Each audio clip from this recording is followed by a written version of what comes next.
I'm David Knowles, and this is Ukraine, the latest. Today, we bring you news from across Ukraine, discuss the visit to Moscow of Indian Prime Minister Narendra Modi, and we hear about a listener's effort to fundraise for a bus for Ukrainian children. Bravery takes you through the most unimaginable hardships to finally reward you with victory. The first duty of my government is security and defence, to make clear our unshakable support of NATO and with our allies towards Ukraine. Kyiv stands strong. Nobody's going to break us. We're strong. We're Ukrainians. It's Tuesday, the 9th of July, 2 years and 141 days since the full-scale invasion began. And today I'm joined by our associate editor Dominic Nicholls, assistant comment editor Francis Dearnley, and our guests, a freelance journalist Gabriela Uzriak and high school student Sanvi Perry. I started by asking Dom for the latest news from Ukraine. So yesterday's strike on the Okhmedit hospital in Kyiv by Russia using a Kh-101 cruise missile killed at least 37 civilians and injured nearly 170 others. The authorities released the figures today. Russian forces yesterday targeted much wider than Kyiv. They covered Kyiv, Dnipro, Kryvyi Rih, Slovyansk, Pokrovsk, Kramatorsk. The State Emergency Service said that they damaged 50 civilian sites, including residential buildings and 2 medical facilities. The 2 medical facilities being in Kyiv, as we reported. Yesterday's attack is said to be the deadliest in months, with the casualty figures comparable to the very large strikes carried out by Russia over the winter, just gone, although they were mainly targeted against the energy infrastructure. Ukrainian Air Force Commander Lieutenant General Mikhail Oleshuk said Russian forces conducted 2 rounds of missile strikes yesterday, one overnight, and then a second one around 10 a.m. local time. And it was in that latter attack, the 10 a.m. one, that the hospital was hit. President Volodymyr Zelensky said on Twitter, and the entire world must use all its determination to finally put an end to the Russian strikes. Killing is what Putin brings. Only together can we bring real peace and security. The Ministry of Internal Affairs said rescue workers have now reached the basement of the destroyed hospital. The ministry told Ukrainska Pravda that around 5 or 6 tons of building materials remain to be sifted and removed from the strike. But the head of the UN Human Rights Monitoring Mission, speaking earlier today, citing their own analysis, say the strike was likely caused by a direct hit from a Russian missile. You know, you might say that's a statement of the obvious, but it is not obvious. And we have to be very clear and considered, bearing in mind the disinformation that's coming back the other way.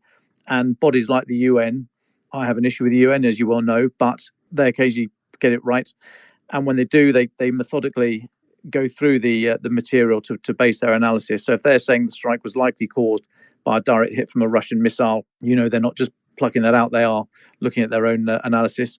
Danielle Bell, head of the mission for the UN Human Rights Monitoring Mission in Ukraine, said analysis of the video footage and an assessment made at the incident site indicates a high likelihood that the children's hospital suffered a direct hit rather than receiving damage due to an intercepted weapon system. She said that her team, who was on site most of yesterday, could not make a final determination, but that the missile appeared to have been launched by the Russian Federation. So, as I say, sort of shallow end of attribution, but the UN don't, when they move, they don't do so lightly. So I think that's a helpful contribution. It also counters the, somewhat expected narrative from Russia. Earlier today, Russian Foreign Ministry spokesperson Maria Zakharova said the children's hospital had been hit by a NASAMS surface-to-air missile launched by Ukraine. And then Kremlin spokesperson Dmitry Peskov later morally soiled himself on the airwaves, claiming that Russia doesn't hit civilian targets, blah, blah, blah. You don't need to hear any more of what he had to say.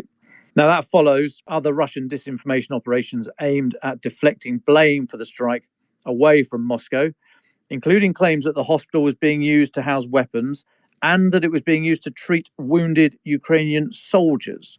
This continues the old Soviet and now Russian tactic of chucking so much disinformation into the air that everyone just loses sight of what may or may not be true.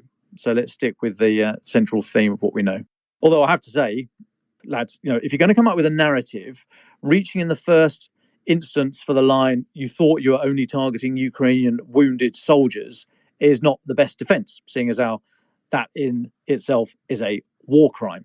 Anyway, ISW, the Institute for the Study of War, say the trajectory of the missile in the widely available video clips and the visible turbojet engine under the hull matched the frame of the Russian Kh-101 cruise missile and do not support claims that it was an air defense interceptor or that the missile had been damaged by air defense interceptors. It was under its own power, operating as you'd expect that nature of weapon to act. Ukraine's security service, the SBU, conducted a preliminary investigation of the blast site and concluded that Russian forces had used the Kh-101. They said the serial numbers of the missile components match those of other 101s that have been launched at Ukraine since the start of the full-scale invasion. President Joe Biden promised new measures, his words, new measures to boost Ukraine's air defenses. And in a statement, he said the United States and its allies would announce this new assistance at the NATO summit this week in Washington. He also called the missile strikes a horrific reminder of Russia's brutality. Now, Britain's MOD today said that there have been 1,621 attacks on Ukrainian healthcare facilities since the start of the full-scale invasion. They're citing data from the World Health Organization. The MOD here in London called it an indefensible attack and said it was the latest incident in a consistent campaign of damage against Ukrainian healthcare facilities. Back to the ISW, the US-based think tank, Institute for the Study of War, and they say Russia has likely employed a new tactic to maximize damage from such waves of air strikes. Ukrainian Air Force's spokesperson, Colonel Yuri Inyat, said Russian cruise missiles yesterday, some of them flew at extremely low altitudes, and that in some cases, Ukrainian air defense forces had to attempt to intercept cruise missiles flying as low as 50 meters AGL, above ground level. Now, I must say that imagery from yesterday on the cruise missile strike that hit the hospital show that missile was not flying at 50 meters AGL. It's well above that on its terminal dive, but Colonel Inyat saying that others were flying at that kind of altitude. He also noted that Russian forces have been reducing the electromagnetic signatures of drones, often the targeting drones, the reconnaissance drones that send the coordinates back for the missiles to then be targeted against. But Russia seems to be, in some cases, reducing the electromagnetic signature of the drones until the last possible moment to prevent their detection by Ukrainian forces, which means that the time then to detect the drone and the missile the drone was guiding is very little. The missile is probably already very close, if not already in its terminal phase. Okay, elsewhere and into Russia. Russia's Astrakhan and Volgograd airports had their flights restricted early this morning after a Ukrainian drone attack in the region. This comes from a number of Russian news agencies. So Astrakhan is about 500 k's due east of Kerch, the Kerch Bridge, as a sort of start point. Volgograd is nearby, but still about 500 kilometers northeast of Kerch. Russia's defense ministry said earlier today their air defense systems had destroyed 38 drones that Ukraine launched overnight, including 21 over the southern region of Rostov and 7 over Kursk. They border Ukraine. They say one person was killed, 2 power substations and an oil depot were hit and caught fire. Kyiv Independent today, reporting a source in the SBU, the Security Service of Ukraine, said that they, the SBU, along with Ukraine's military intelligence, targeted the Aktubinsk military airfield in Astrakhan Oblast, an energy substation in Rostov, oil depot in Volgograd Oblast. So they're probably the attacks to which the Russian media were referring. Now, just a couple more. One that we had left over from Sunday, didn't have time yesterday. Russia claims to have captured a Storm Shadow warhead and say they're now studying how it works. This is yet another video published by RIA Novosti. That's a state-linked news agency in Russia. They show a soldier inspecting what the individual says is a Storm Shadow. It's the second such video released in a week. Remember last week it was an ATACMS missile. Well, this one's exactly the sort of same setup. You see a soldier with a balaclava on and lots of military kit lying around, looking at this stuff, saying that they've worked out how it can fly and all that kind of George. Now, the clip has not been independently verified. It was released a couple of days ago, early Sunday morning, I think. And all these videos set to very dramatic music, appear to have been shot in the same warehouse. I mention it just because we'll probably hear in future about Storm Shadows being reverse engineered and shot down and so on and so forth. We've no way of verifying it. But as I've said before, when you start using new munitions or the West gifting munitions to Ukraine, you have to accept some of them are going to end up on the other side. And then just finally, David, a North Korean elite military training delegation, I think self-styled elite military training delegation, has left for a visit to Russia. This comes from North Korea's state media earlier today. It's the first such military exchange between the two countries since the Kim and Putin signed that pact pledging closer military cooperation a couple of weeks ago. The president of the Kim Il-sung Military University is leading the delegation of training officials. They left North Korea early yesterday. The KCNA news agency reported no further details given about the purpose of the visit or where they are going, but just deepening the ties. And I'll take a pause there. Thank you very much, Dom Nicholls, for all of those updates. Francis, there's an awful lot going on in the world this afternoon. Where would you like to start? Thanks, David.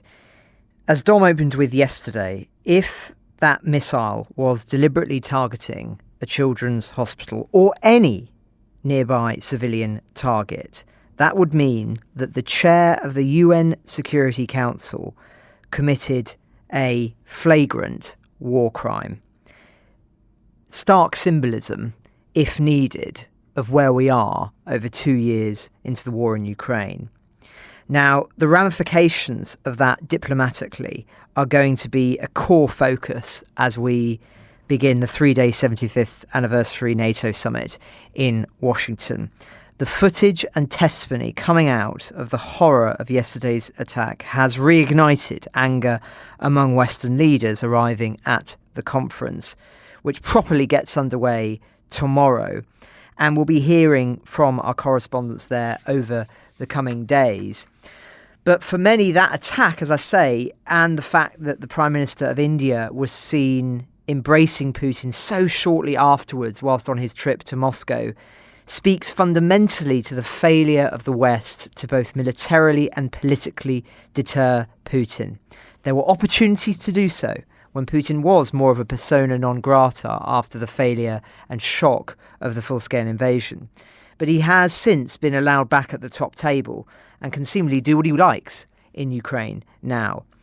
Interestingly, on this, there was little sign of caution, I would say, in the actions of Modi in his interactions with Putin. A man wanted by the ICC, after all. Putin told Modi that their countries enjoyed a special strategic partnership, thanking him for his efforts to find a peaceful solution to the war. Modi said India's relationship was based on mutual trust and mutual respect. But tellingly, his 2-day visit will coincide with the summit. I think that tells its own story as to the message that Russia wants to project.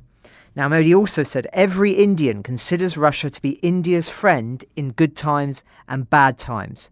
The commitment of our relationship has been tested multiple times, and it has emerged very strong each time. He then said that he appreciated his dear friend Putin for that. As I say, little evidence of caution in those words chosen. Unsurprisingly, Zelensky has criticised that meeting, calling it a devastating blow to peace efforts. To quote him, "It is a huge disappointment to peace efforts to see the leader of the world's largest democracy hug the world's most bloody criminal in Moscow on such a day." He then included photographs of the missile strike that hit the children's hospital in Kyiv. Now, other commentators have gone yet further, saying that this is a clear sign India can no longer claim to be neutral in the war and is openly siding with the aggressor. It does seem that there has been a lot of wishful thinking around for a long time with regards to India's position, which has, of course, profited enormously from cheap Russian energy and was very, very reluctant to make any critical remarks about the full-scale invasion, particularly at the UN when it all began. It follows Hungarian Prime Minister Viktor Orban and President Xi of China continuing to posture themselves as potential mediators to end the war in Ukraine during the summit that took place in Beijing yesterday. That's despite Putin publicly rejecting any serious negotiations or any third-party mediation. It seems that Moscow just wants to build pressure on the idea of negotiations and has asked its allies to speak as such.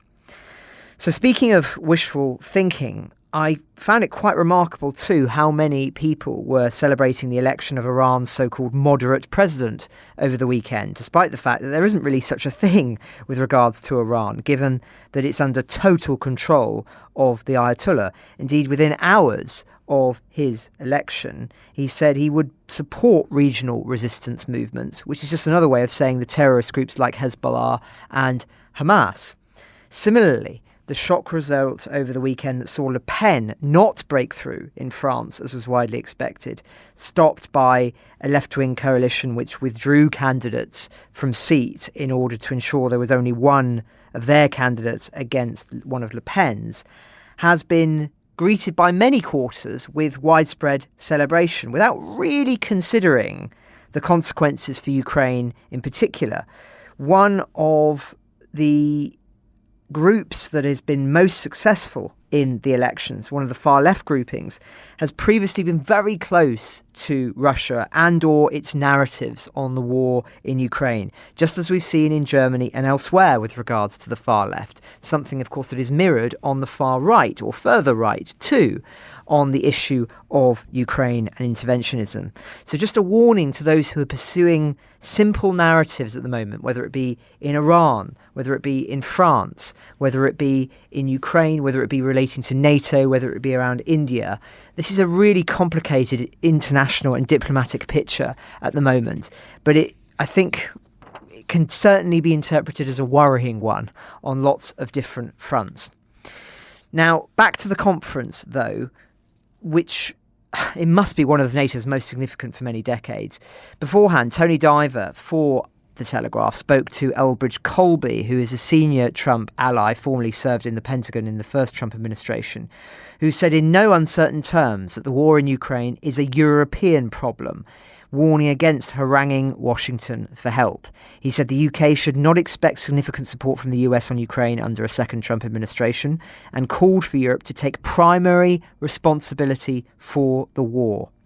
Now, these comments by Mr. Colby, who's tipped for a security role if Trump wins in November, only underline what should have been obvious for a very long time now with regards to the direction of travel if Trump were to win in November, namely that it would be pursuing a very, very different NATO-Ukraine strategy than the one that has currently been adopted by the alliance and indeed by the Biden administration. Colby goes on, "You guys have got to take care of your own situation better because we have to focus on China.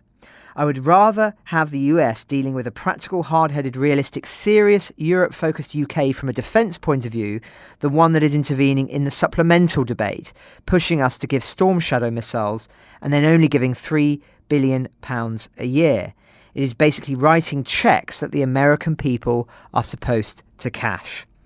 Now, speaking of the British response there, which, of course, Colby's quite critical of, the new Labour government, as Dom was speaking about yesterday, has been extremely vocal on Ukraine since it took office on Friday. In an op-ed for The Telegraph yesterday, the new Foreign Secretary and Defence Secretary, David Lammy and Mr Healey, respectively, said Labour will pursue a NATO-first defence strategy and reset defence relations with Europe. Indeed, Mr Healey, writing in the Sun newspaper, said that Putin must be in no doubt that Britain under Labour will still be Ukraine's furthest friend. And indeed, he met yesterday with Zelensky in Odessa, vowing additional military aid that would be, he said, delivered within 100 days of Labour taking power. And indeed, the full list of what those pledges were was given by Dom yesterday, so I won't repeat them now. But the other interesting remark that's in this op-ed is that Healey said that his first action when he arrived at the Ministry of Defence on Friday was to ask what more can we do to help and how can we speed up what's already been announced. He said he doesn't want to see the complaint coming from Ukraine that has been generally made by them that things haven't arrived that they've been promised. He said that he wants that to change. But fundamentally, as I'm sure Mr Healey and Mr Lammy know, Britain's role will be diplomatic most significantly. And one has to wonder in that context the wisdom of the new Prime Minister Keir Starmer appointing a Foreign Secretary who in the past has been so vocally critical of Trump. Indeed, he called him a neo-Nazi sympathising sociopath didn't mince his words. And given that Mr. Lamy is now going to be in charge of dealing with the advisors around President Trump, and indeed maybe even President Trump himself, if he were to win in November, time will tell, but it may well not be, as I say, the wisest move. But just wrapping this up, David, as we approach what is going to be a hugely significant week for the war and for the Western alliance, as Joe Barnes wrote for the paper yesterday in summarising exactly what's up, he said, "This is where we currently are. We know Zelensky will be in attendance for all of the talks this week, hoping that his allies will take an unprecedented step to end the invasion. His top priority, securing NATO membership, has of course already been ruled out by the Americans, who instead pushing the creation of a well-lit bridge to accession. The US and Germany have insisted membership cannot be progressed until a number of structural and anti-corruption reforms are undertaken by Kyiv, as well as, and I think this is the most important one, as well as an end to this current war.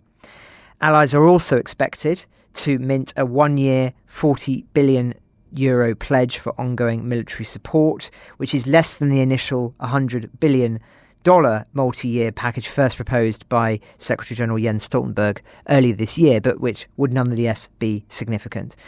So that's in terms of what we can expect. It doesn't necessarily go extremely far, but we may well see some surprises. They usually hold some cards close to their chest so they can then announce them and make it seem as if this has been a huge success and that progress has been made. I personally would expect there to be, yes, the money granted, yes, some sort of clear bridge to accession.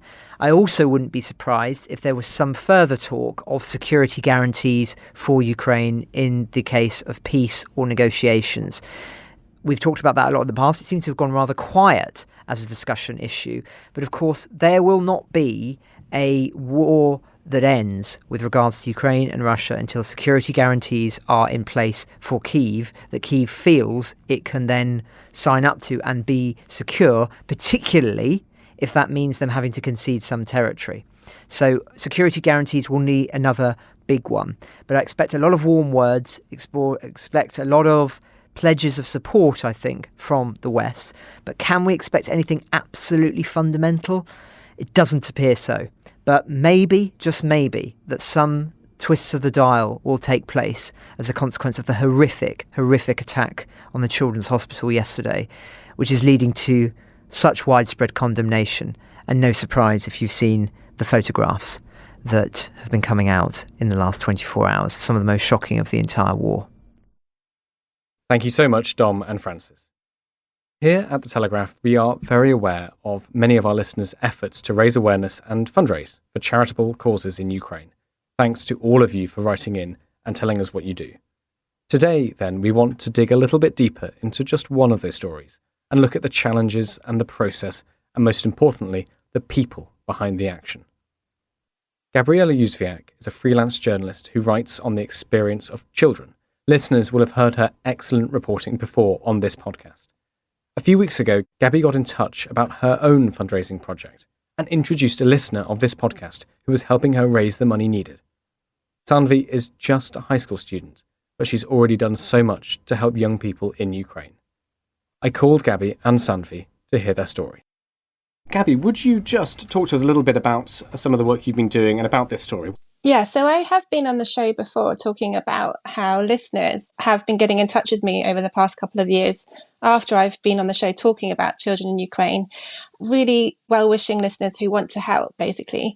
And we've had some really practical results from that. So last year, we did a section on the podcast where I told you about an initiative from a UK company called EcoWorld, where they managed to scramble around the office and find about 38 laptops, which ended up in the hands of some displaced children living in Lviv in Western Ukraine. And I also managed to connect a school in Zaporizhia with another listener in Lviv in Western Ukraine, which partners with UNICEF. And their main focus at the moment is supporting all the displaced families from all around the country. So there are about 40,000 children displaced now living in Lviv, and they support around 7,000 of those children. And we've had great success. There's been even more laptops that have been delivered over the past year from other places, including Australia. But I did get one email from Sanvi actually in September last year, which was slightly different. And it's a lovely story about how this podcast has inspired a listener to take some action. So I'll read to you what she wrote to me. She wrote, "Hi, Miss Ujviak. My name is Sanvi Perry. I'm a high school student on Long Island, New York. I've been listening to the Telegraph podcast regularly, and I'm really inspired. I really want to help children in Ukraine in any way possible. I can devote 12 hours plus a week to helping in any way I can. What can I do?" And then she added a few suggestions, and she said, "As part of an organisation called Horseability, I volunteered to work with children with special needs through interactions with therapeutic horses." And she also said, "I have volunteered to help children in my community develop their coding skills." So this was a wonderful email to receive. I was really taken aback that a high school student is listening to the podcast, and it has driven her to actually find my email address and write to me. It didn't really sink in that she was only 15. It seems to me 15-year-olds have lots of other important things to be doing. So I really wanted to help her, but I honestly didn't know where to start because she obviously can't go to Ukraine. I wasn't sure about the therapeutic horses. I'm not sure how we can use them on Zoom. So I contacted a friend of mine called Yulia Kosko, and she's a Ukrainian lady who founded a charity in the UK called Sweetlaw, which is an extracurricular online school based here for children in Ukraine. So we thought maybe she could do some coding classes online for these children. But unfortunately, because of the time differences between the two countries, that wasn't going to work out. And around that time, my contacts at the Ukrainian Foundation for Public Health suggested that as well as laptops, it might be a really good idea if we could help find them a minibus.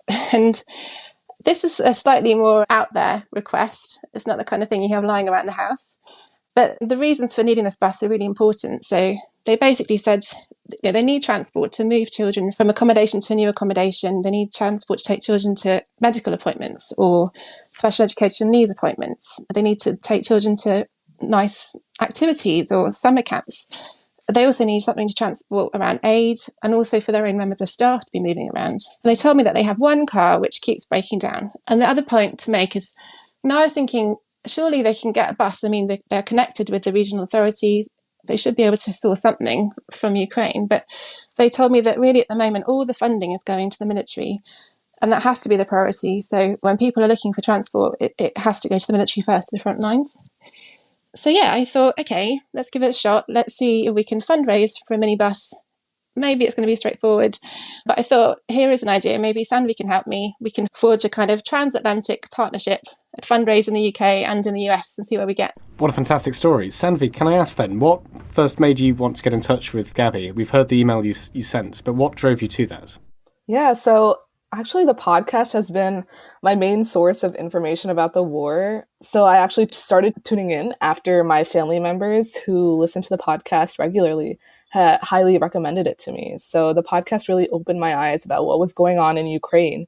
And I believe it was one particular episode, the Ukraine attacks along three fronts and flood levels reached 600 kilometers episode featured Miss Ujviak.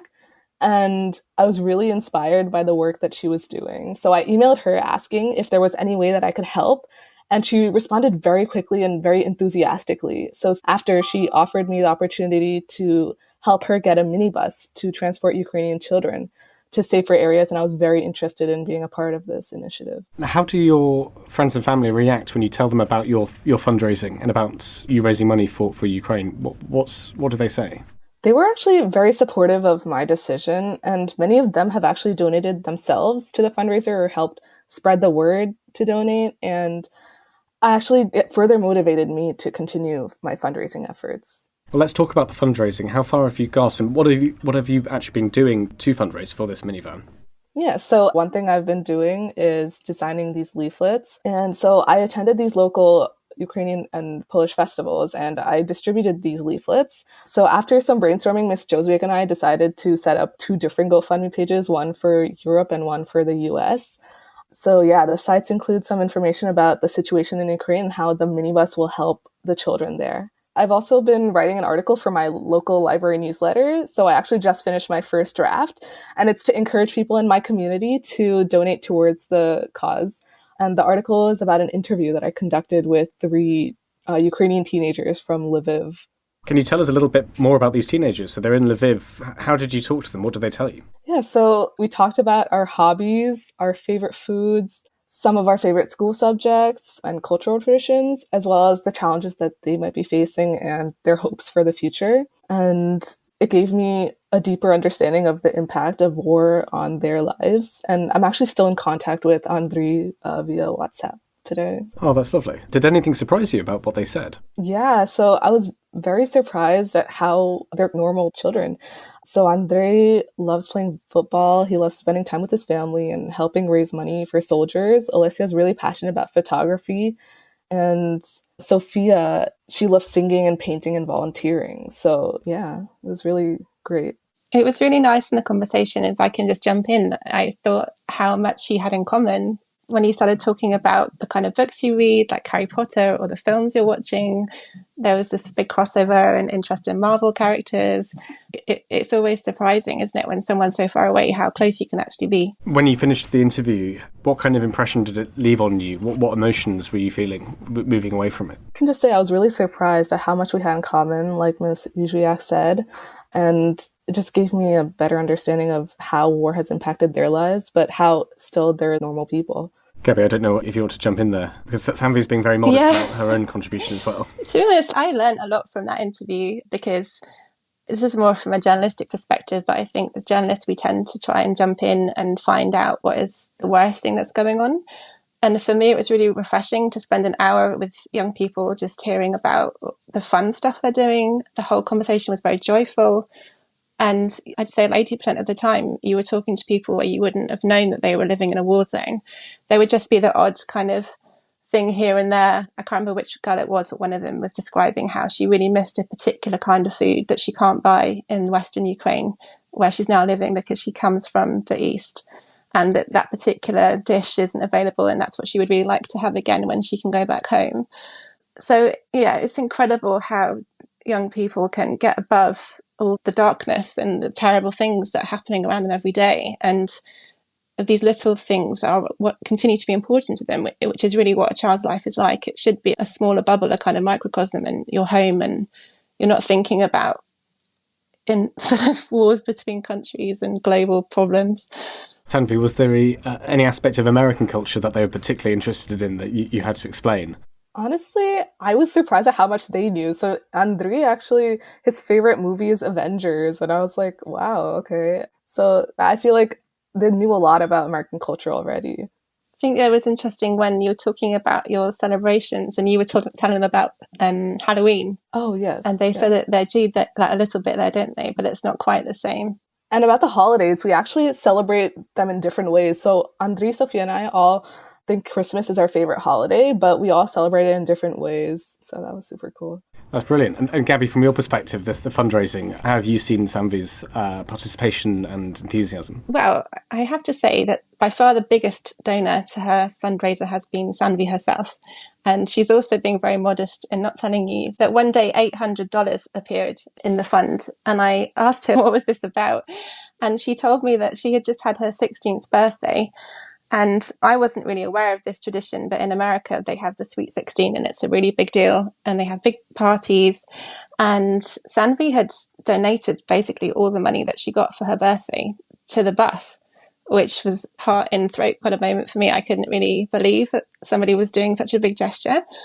I don't know if you want to tell us a bit more about that, Sanvi. Sure. So I decided to donate the money that I received for my Sweet 16, which was $800, to the fundraiser.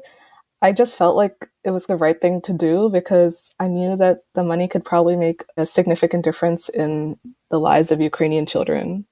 And Gabby, just summing up then, where are we with this fundraiser and what are the next things that are happening? Yeah, so we're still trying to raise about £3,000. We've come to a bit of an impasse in some ways because at first I was trying very hard to find a physical donation of a bus and have spent much of my time networking with people in the transport industry, which is a whole new sector for me.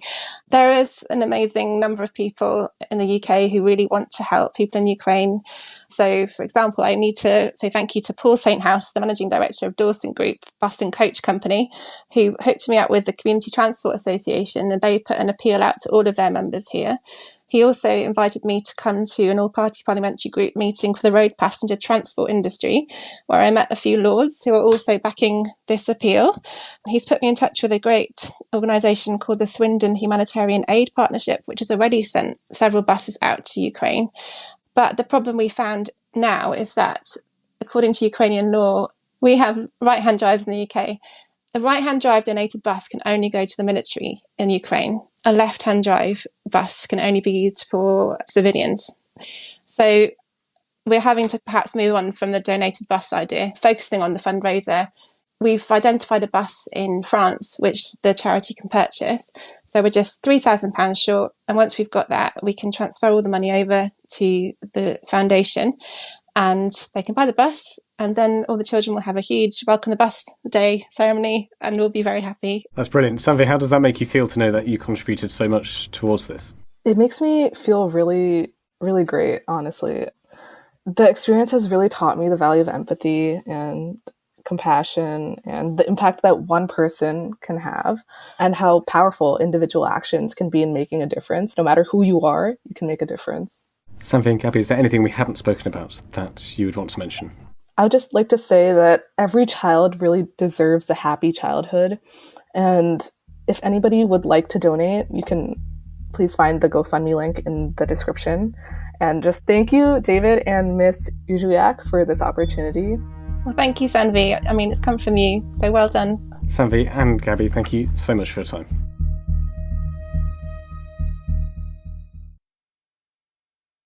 Thank you, Gabby and Sanvi. Now let's hear Dom and Francis's final thoughts. Yeah, thanks, David. Looking at NATO, looking at the Washington conference this week, and I'm just trying to work out what I'm looking for. And please, if you've got any better ideas, please do help us out here. I'm looking at the body language because there's a number of things going on here at the moment. You've got Orban's visit to Putin, so what that might mean for the alliance. I don't think he'll be warmly hugged by everyone else there, but I wonder what his reaction will be to Joe Biden. Joe Biden's obviously under huge pressure at the moment. We don't know what his plans are standing or whether or not he'll be able to resist the pressure, particularly from the donor community, as to whether or not he should be the Democrat nominee for the presidential election. So does NATO, in the form of its ambassadors and its leaders and its defense secretaries and all the rest of it, does NATO take a view on this? Does NATO try and shore up Joe Biden or have a little polite distance or what? So I'm looking for the body language, but I don't know the lens through which I should receive the information. So I'm asking for your help here. What should I be looking out for? Any relationships around Orban, Biden, Mark Rutte, who's going to be the crowned as the new Sec Gen, outgoing Jens Stoltenberg might back out the door, firing his 9mm, keeping the last round for himself type action. I wonder if there's going to be any of that. How do I interpret the body language at NATO is the question I'm asking for help for. Thank you. Well, Dom, you can certainly ask Joe and Tony tomorrow. I think that'd be a fascinating question and I look forward to their answers. Francis, would you like the final thoughts for today? Well, thanks, David. I think it's just worthy of note, since we're reflecting on the NATO summit today, that Japan is further enmeshing itself within the NATO alliance. Indeed, that has been one of the most significant consequences of the war in Ukraine, I think, has been the union that has been formed between Japan and many NATO countries, Britain, Australia, of course. And it's because of the tilt to the Pacific, but it's also Japan being aware, I think, that whatever happens in Ukraine will have a major impact on the stability of that region. So I think that's another thing that we should be looking out for. And the deepening cooperation that has happened on the reverse side of Russia working so closely with North Korea has underlined for South Korea and for Japan the importance of forging closer ties with NATO as regional security threats become increasingly intertwined. And indeed, those are the essence of the remarks by the Japanese Prime Minister to Reuters in written remarks ahead of the summit. He said that there was increased concern over Beijing's alleged role in aiding Moscow in the war in Ukraine. He said the securities of the Euro-Atlantic and the Indo-Pacific are inseparable. And Russia's aggression against Ukraine and its deepened military cooperation with North Korea are strong reminders of that. Japan is determined to strengthen its cooperation with NATO and its partners. So it may seem like a small thing in the grand scheme, but I know we have many listeners in that part of the world, particularly in Australia, of course. And so it's always worth drawing attention to the shifts that are taking place there. And as when I was quoting earlier on, Colby, who is one of Trump's allies, talking about how America is becoming increasingly focused on China, the threat of China, and the Pacific. But it's interesting that it doesn't then make the leap. Many of those Trump allies, the Trump camp, of then thinking that Ukraine is vital. They think that that is Europe's front, whereas theirs will be China and the Pacific, whereas Japan and others, like Australia, see Ukraine as being on the front line of a broader fault line which wraps around the Pacific and also exists in Europe. It's very interesting seeing that debate playing out in real time. And of course, it's one that has massive implications for defence and foreign affairs. So one to watch, and it'll be interesting to see whether we get more of a hint of that at the NATO summit this week. Well, thank you very much, Francis. Dom, before we finish, your exclusive episode on the Submariner conversation you had, which is on our Battle Lines podcast, sister podcast to Ukraine the Latest, is out. Could you just tell us very quickly about it and why our listeners should go to the Battle Lines feed, become a Telegraph subscriber and have a listen? Yeah, okay. I interviewed Tom Sharp, who we speak to regularly. He writes for us periodically. Tom Sharp was a skimmer, as in on the surface fleet, to use Navy sort of parlance. And I also interviewed Ryan Ramsey, who was a submarine commander, and he was actually one of the instructors on the Perisher course, which is the course that prospective submarine commanders have to pass in order to take up their appointment. So, he knows his stuff. He knows his underwater onions, I suppose you could say. So I got the two of them in fact, in this studio here, and I just asked them from both of their perspectives, from above the waves and below the waves, what it's like hunting submarines, in particular Russian submarines, because they're reckoned to be pretty good at this sort of thing. And so the two chaps sort of went head to head and were explaining how they were both brilliant at it and better than the other one, and then sort of grudgingly accepted that perhaps the gentleman to their left or right might make some small contribution to the overall effort. But it was absolutely fascinating talking to them, particularly when it comes to how sound propagates through water. So they were both explaining how sonar works and how it works differently depending on the temperature and salinity of the water, how far you're away from major land surfaces, etc., and where those different bodies of water meet, those edges, that's where a good submarine commander will hide his boat or her boat, because the sound might not be able to break through those layers. So it was a fascinating discussion about cat and mouse. And Ryan, so from his submarine perspective, he said it's like being in a locked, windowless room with no lights on. You're blindfolded.